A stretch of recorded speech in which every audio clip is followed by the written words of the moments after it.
මිනාසන් කොනිචිවා අපි අද ඉන්නේ කුරිකරා හිරෝමි ට්‍රේනින් සෙන්ටර් එකේ. ඉතින් මේ ට්‍රේනින් සෙන්ටර් එක තියෙන්නේ ලස්සන පොතුහැර ප්‍රදේශයේ.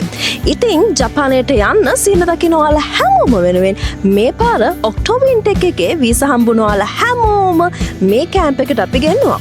ඉතින් මේ කැම්ප් එකේදී සහයෝගීතාව වර්ධනය වෙන ක්‍රියාකාරකම් ඒ වගේම ජපානයට ගියපුවාම මොනවද පිළිපදින්න ඕනේ නීති රීති මේ කියන හැම දෙයක්ම මේ කැම්ප් එකේදී අපි ඔයාලට කියලා දෙනවා. ඉතින් මේ ට්‍රේනින් එක වෙන්නේ කොහොමද කියලා අපි බලමු.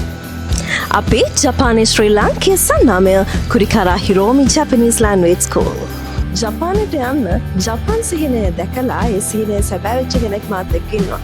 මේ වෙලාවේ ඔයාලට දැනෙන හැඟීම කොහොමද? තව දවස් දෙකකින් ජපානට යනවා. කොහොමද ඒ දැනෙන හැඟීම? ඇත්තටම කියන්න ඕනේ මට ගොඩක් සතුටුයි. මොකද අපි ඇත්තම කිව්වොත් දෙපාරක් රිජෙක්ට් වෙලා තමයි තුන්වෙනි පාර මේ වීසා එක ගත්තේ. සුමිත් තිලකරන්ස ගැන විශ්වාසය තියලා ඒ සර් කියන වචන ඒ පිටියටම අහගෙන අවබෝධ කරගෙන තමයි අපි මේක ගත්තේ. ඇත්තටම ගොඩක් සතුටුයි.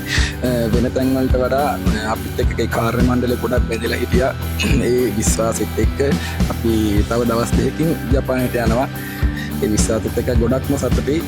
ඉතින් සුමිත් තිලකරන්ස සර් මහතා ඇතුළු ඒ කුරිකරා හිරෝමි භාෂා පාසලේ නියෝජනය කරන සියලුම කාර්ය මණ්ඩලයට මගේ හදපිරි ස්තුතිය පුද කරනවා.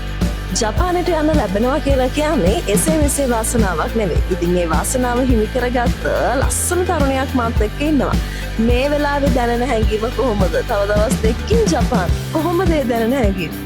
ඇත්තටම කිව්වොත් එහෙම දැන් යන්න නම් එන ආසාවක් තිබ්බ. දැන් ළං වෙති චුට්ටි බයක් තියෙනවා. ඒ වුණාට ඇත්තටම මම මගේ තිබ්බේ පොඩි කාලේ ඉඳන්ම ජපාන් යන හීනෙම තමයි.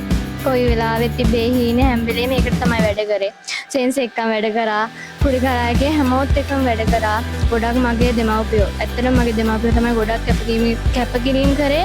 මේකට යොමු කරන්නම මේ වගේ හරි මාර්ගයකට යන්න කුරිකරා හිරෝමි ජපනීස් ලැන්ග්වේජ් ආයතනය හැමෝටම මගේ ස්තුතිය පළ කරනවා. ඒ වගේම මම හරි සතුටින් ජපානයට යනවා පළවෙනිදට. හරි, ඒ වගේම ජපානට යන්න කලින් අපි ඔයාලව පොතුහැර අපේ ට්‍රේනින් සෙන්ටර් එකේ ලොකු ට්‍රේනින් එකක් දීලා තමයි යවන්නේ. ට්‍රේනින් එක ගැන මොකද හිතෙන්නේ? ඇත්තටම අපිට දවස් 21ක් තියෙන තිබ්බේ. දැන් මේ අන්තිම වෙලා දවස් දෙකකට දාලා ඊයේ දවස් කරපු වැඩසටහන ඇත්තටම මාරම නියමයි. අපි හෙන ආසාවෙන් මේ කට්ටියත් එක්කන් එකතු වෙලා සහයෝගයෙන් යාළුවොත් අඳුනගෙන හරි ආසාවෙන් හිටියා. අදත් ආසාවෙන් ඉඳලා අද ඉතින් ගෙදර යනවා. Thank you හැමෝටම.